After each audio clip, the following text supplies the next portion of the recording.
Alright, so today I have moved out here to this front desk. Instead of using the back desk, this is in the front of the store. The reason I'm here is because that air conditioner back there is sodomized and fucked to shit.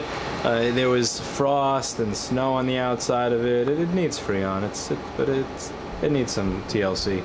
So yeah, back there you could feel the nice heat of New York City summer with no ventilation. And my room, of course, is in the middle, which means that it has no air at all, which it just sucks. Anyway, so this is the sales guy's desk. Was the sales guy's desk. He's not going to be happy when he comes in on Monday and he sees this. Usually he has a perfectly clean table, and yeah. Anyway, so today is how to find a short in a motherboard.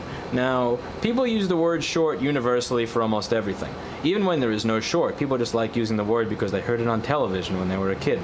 A short circuit means that instead of the electricity getting from point A to point B, something is sending it somewhere else before it gets there. And the most common short is to ground when an amplifier or a transistor or a processor of some sort is fucked up. Now, here, let me show you what I'm doing with this board. So, as soon as I plug in the charger, let's get a DC in board plugged in here.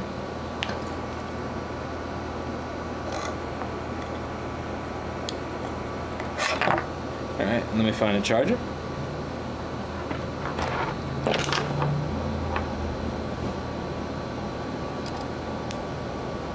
So I'm going to show you what I see. Now, I like to use the multimeter. 99.99999% of the time, you can get by just fine with a multimeter. But what I like about having an oscilloscope is that you can see problems. And seeing problems is pretty cool.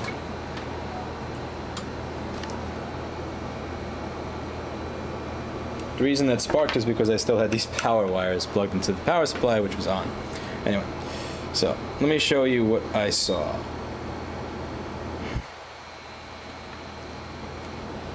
Alright.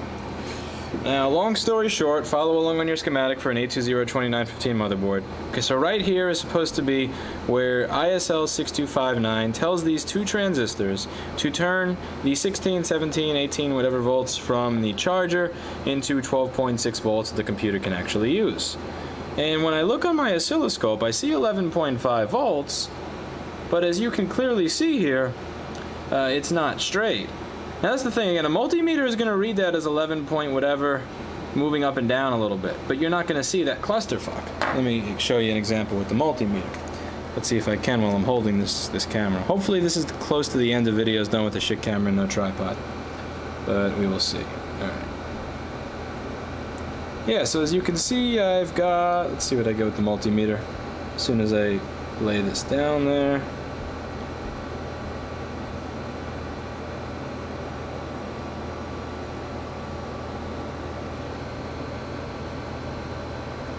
So the multimeter is a little confused. It can't exactly tell me what it is that's going on. But the oscilloscope tells me a really nice full story because, again, I can see. So it says 11,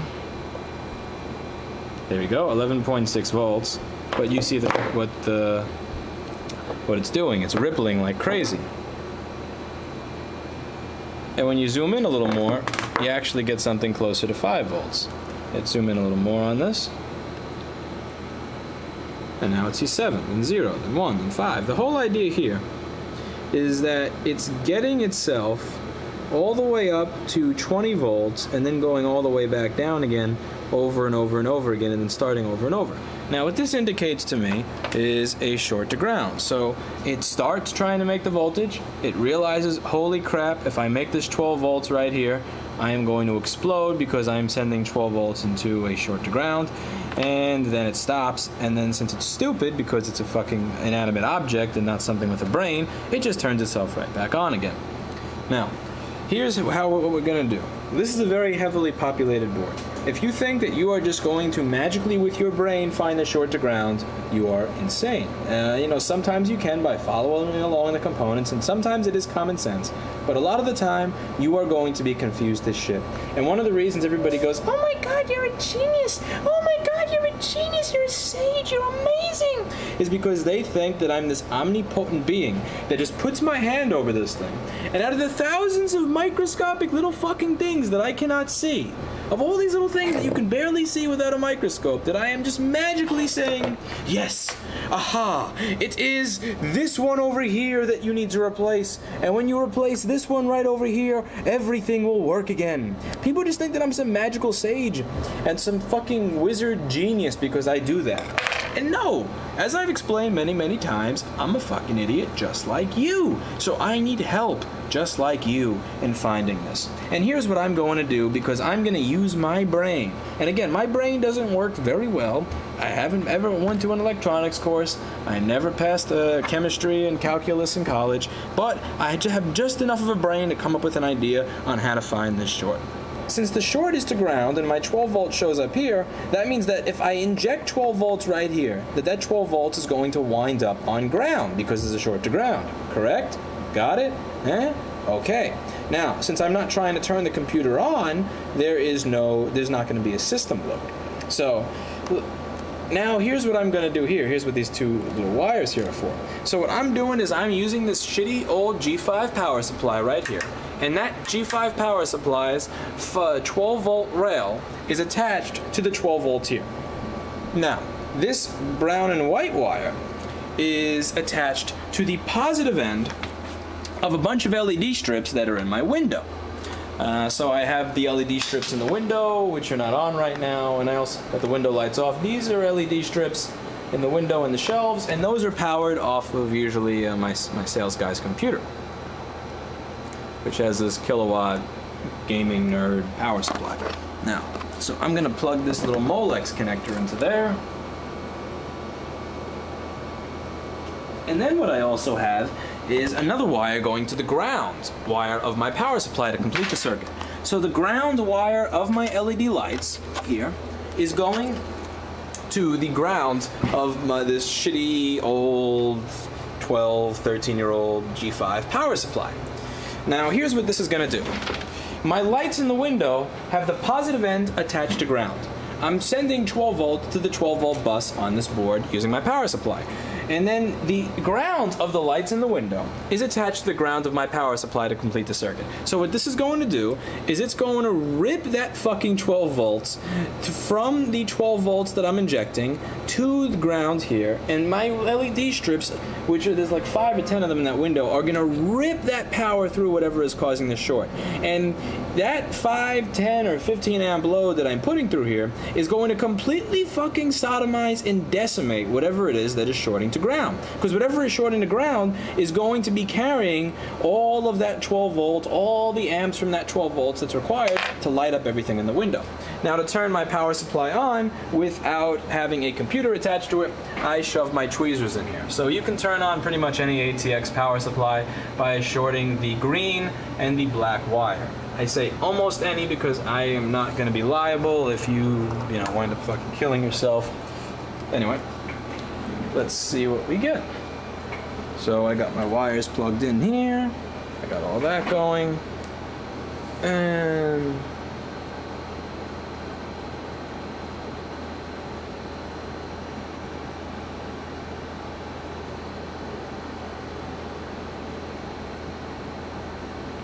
aha. Okay, so here's what I was doing here, by the way, which almost melted the wire. I had the ground of my oscilloscope attached to the ground of the board because I was measuring voltage for you guys. And that was actually sending the 12 volts, which I was sending from this power supply, directly to ground. I am surprised it didn't just pop up and go on fire. So by the way, if you're doing this, don't do any stupid shit like that. And as you can see, all the lights in the window are illuminated very well, including the ones that are outside here. I'll give you a little tour so you can see what this looks like. This is the front of my store. In order to see what the lights look like, I turned the other lights off, but I also got these other LEDs here so that you can see everything clearly. We sell these cheap-ass cases because that's all that people in East Village want to buy is the cheap $5 cases. And we usually have a lot more laptops in the window. Here I only got this one lonely little laptop in the window. And yeah, those are all the lights. That's the air conditioner, which is, by the way, the reason that I'm up here, above my air conditioner. This is a sign that trolls people who are cheap pricks. A lot of the times when people ask why is it $80 to fix my phone? I just point. I don't even bother explaining it. I just point and walk away. See that guy? It's very much like the guy that works next door to us, who's cheaper. Okay, coming back to here. Now, unfortunately, I don't have a thermal imaging camera, so I can't, show you this with cool effects. You are just gonna have to take my word for it. But after doing this, I am gonna poke around this motherboard and see where it gets hot. Oh, I almost burned myself here. Okay. And my GPU is boiling. This thing is fucking boiling. And the rest of the machine itself is very cool. So I now know that most likely the short is either in the balls underneath the AMD GPU, or most likely, because those balls never fucking go bad, it is in the actual chip itself. I'm gonna have another video, by the way, on that, explaining that most of the time the problem is in the chip itself, and if you're one of those fucktards that's reballing old shitty GPUs and charging money for them with the 1-month warranty, that you're part of the problems in the laptop repair business. But anyway, that's gonna be for another video. So you'll have to take my word for it that this GPU is boiling hot. Now, I didn't actually have to use my brain there for almost anything. Again, for all of you people saying, did you go to school for this? How do I learn this, that, and the other? You're a genius. I could never be able to do this. Let's keep in mind, did I use any type of mathematical equation to figure this out? No. Did I take out a textbook to figure this out? No. Did I use any words that were more than 3 syllables in explaining how I did this? Maybe, but most likely not. What I did was hook up a couple of wires to a 12-volt circuit that I used to power an LED strip in my window, and then I felt around and went, me cold. Ow, me hand hot now. And now I know exactly what's broken. A 2-year-old could do this, and if a 2-year-old can do this, you can too.